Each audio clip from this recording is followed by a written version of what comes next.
મિત્રો, આજે સમાજમાં ઘેર ઘેર ઈર્ષ્યાના બીજનું વાવેતર ખૂબ જ જોરશોરથી થઈ રહ્યું છે. જે બીજમાંથી અહંકારના વૃક્ષો ઉગી રહ્યા છે ને અહંકારના વૃક્ષો પર ફક્ત ને ફક્ત વિનાશના ફળ જ આવે છે.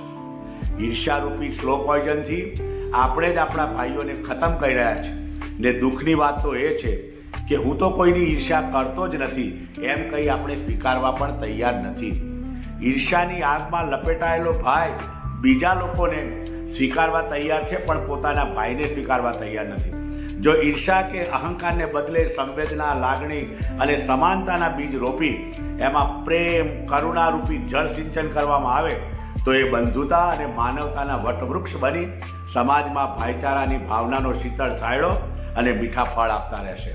તો આવો આપણે સૌ સાથે મળીને ઈર્ષ્યા છોડો, પરિવાર જોડો અભિયાન ચલાવી પ્રેમના પવિત્ર ઝરણા વહેતા કરીએ.